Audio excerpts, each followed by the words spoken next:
こんにちは。今回はプロミニーの最強エレキギター音源 SC2 を使用したファンクギターの打ち込み方を以前公開したザ・バンドアパートのエリック W の打ち込みデータを元に解説します。この曲のリフは本当にかっこいいですよね。それではまず使用したインストゥルメントとエフェクトを見ていきましょう。このリズムギターは左右から聞こえるダブルトラックにしたかったのでダブルトラック用のマルチを使用しました。ピックアップポジションはネック SC2 内蔵エフェクトを使うのでエフェクトオンのマルチを選択。次にエフェクトのプリセット。プリセットのロードはこのカメラマークをクリックしてスナップショットに切り替えることでロードできます。使用したプリセットはトゥワングクリーンファンクコンプレスドダブル。これを L と R それぞれにロードします。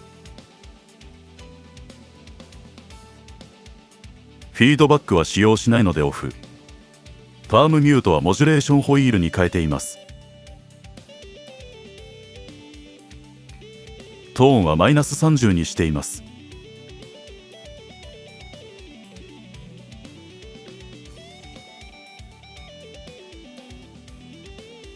エフェクトはロードした状態ではコーラスとフランジャーがオンになっていますが、この曲では使用しないので L と R どちらもオフにしています。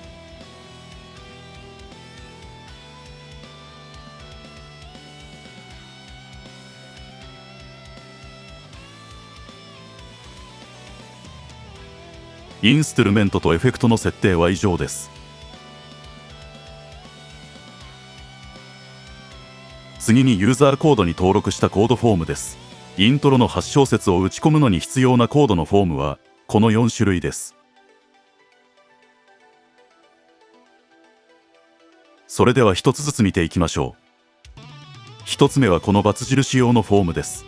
この×印は弦を強く押さえず軽く触れてチャカチャカ鳴らすブラッシングミュートでカラピックと呼ばれている奏法です。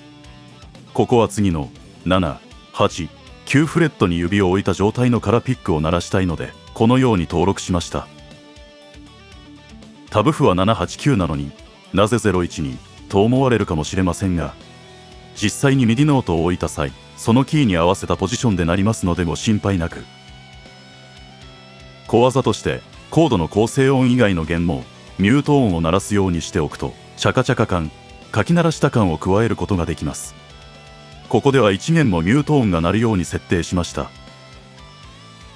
実際に聞いてみて低音源の音も欲しいと感じた場合はここに戻って設定を変えてみましょう。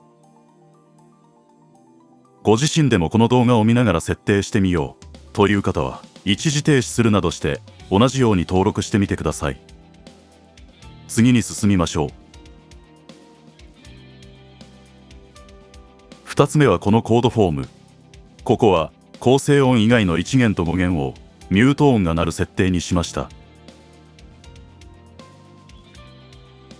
3つ目はこのコードフォーム。ここは1弦のみミュート音が鳴るように設定しました。最後4つ目は構成音以外の1弦と5弦どちらもミュート音が鳴るように設定してあります。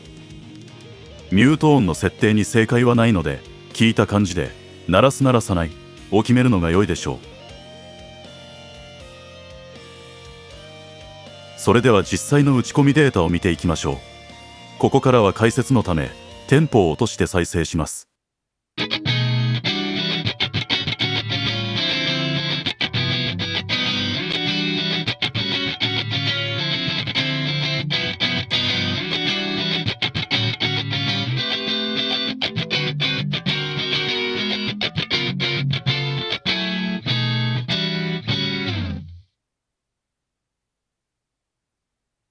ではまずこの入りのフレーズから。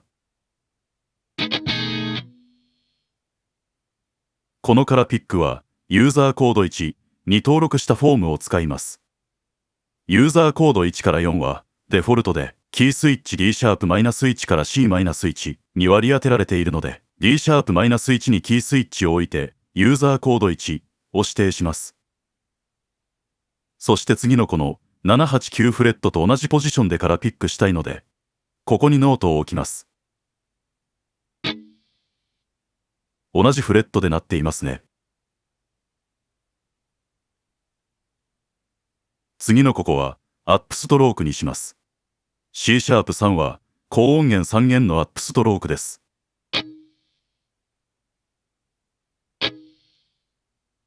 SC2 にはストラムキーというコード弾きをする際のダウンストロークとアップストロークを指定できるキーがあります。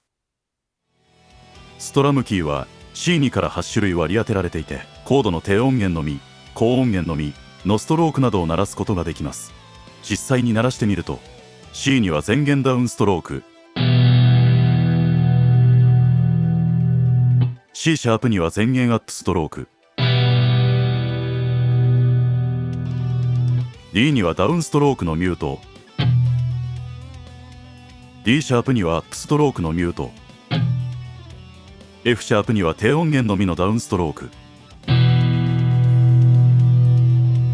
G シャープには低音源のみのアップストローク、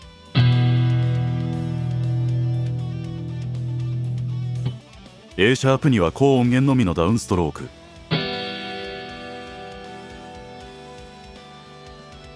C シャープ3は高音源のみのアップストローク、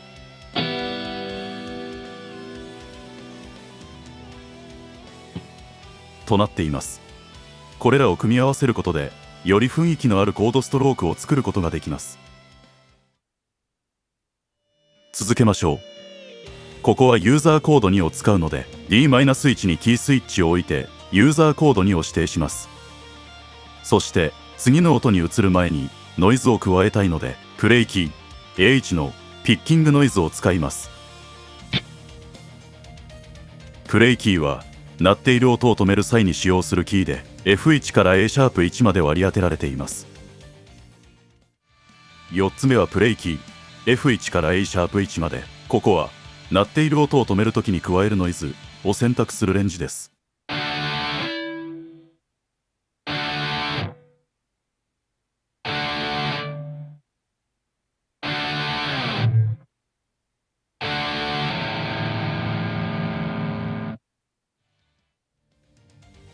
続けましょう。実際に A1 のピッキングノイズで止めてみます。ノイズが鳴って止まりましたね。それでは1小節目、ここからリフがスタートします。まずはこの小節を聞いてみましょ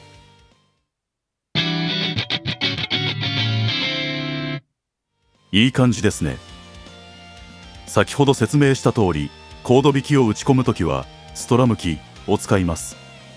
基本的にはコードの最初の音をノーマルキーで鳴らして、それ以降はストラムキーでダウンストロークとアップストロークを振り分けます。ダウンとアップは拍の表をダウン、裏をアップにすると生っぽく聞こえます。はじめのこのコードはユーザーコード3に登録したフォームを使います。次のコードはユーザーコード2のフォームです。ここはユーザーコード4。次はユーザーコード3のフォームですね。この音をストップキー G1 で止めているのは歯切れの良さを出すためです。止めないと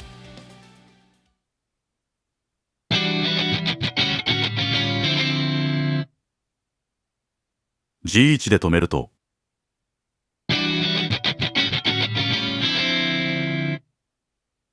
止めた方がキレが出ますね。次のこの×印のカラピックの部分は CC1 のモジュレーションホイールを使ってミュートに切り替えています。カラピックを再現する方法はモジュレーションホイールを使う方法とストラムキーを使う方法の2通りがありますが、これは聞いた感じでどっちを使うか決めるのが良いでしょう。次の小節です。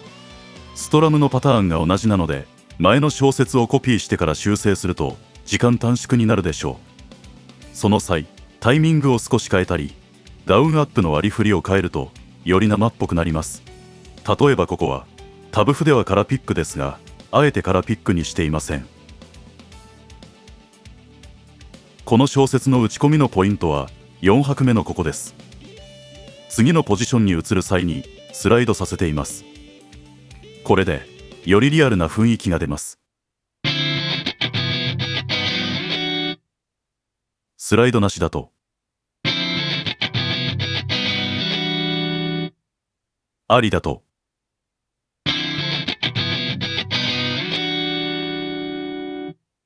より雰囲気が出ていますね。スライドさせたい場合はこのようにノート同士を重ねることを忘れずに。3、4小節目は1、2小節目とほぼ同じですが、4小節目の1拍目と2拍目が変わっていますね。ここまで聞いてみましょう。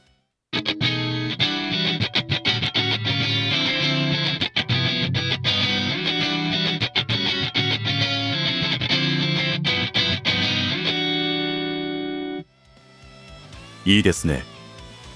5小節目に進みましょう。ここは1小節目をコピーして修正します。大きく違うのは4拍目ですね。ここは6弦5フレットから5弦12フレットまで移動するフレーズでスライドさせています。このようなフレットの移動の場合、スライドさせる音を3、4フレットスライドさせてから次の音を鳴らすと生っぽくなります。このコードはこのノートなので、ここから1、2、3フレット分、この辺りにノートを追加します。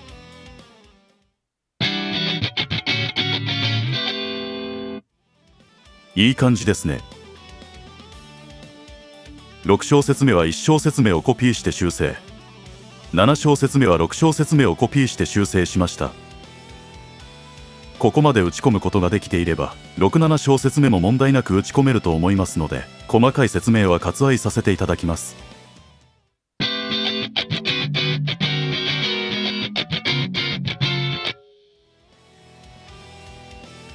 そして最後の小節です。この小節でのポイントは、次のポジションに移る前にストップキーで音を止めることです。コードのポジションが変わるときは、左手が弦から離れる時間があるので、次のコードに移る前に一瞬音を止めた方が生っぽく聞こえます。ストップキーありだと、なしだと、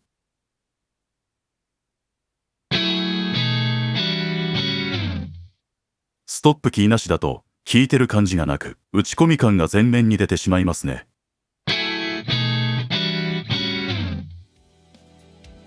ギターを生っぽく打ち込むためにはノイズはとても重要ですので、積極的に使うことをお勧めします。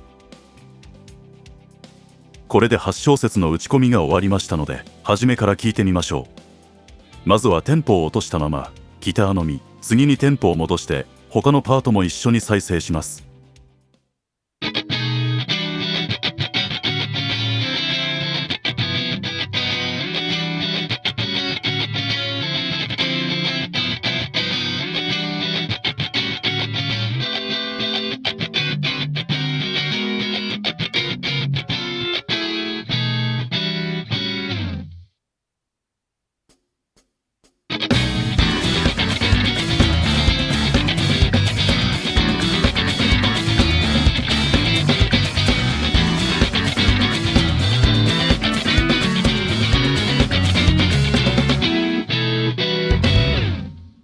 なかなかいい感じですよね。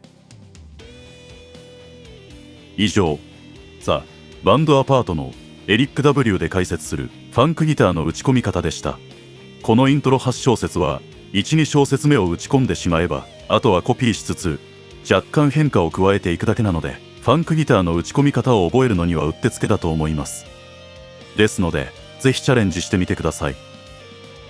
気になった箇所だけご覧いただけるようチャプターをつけてありますのでご活用ください。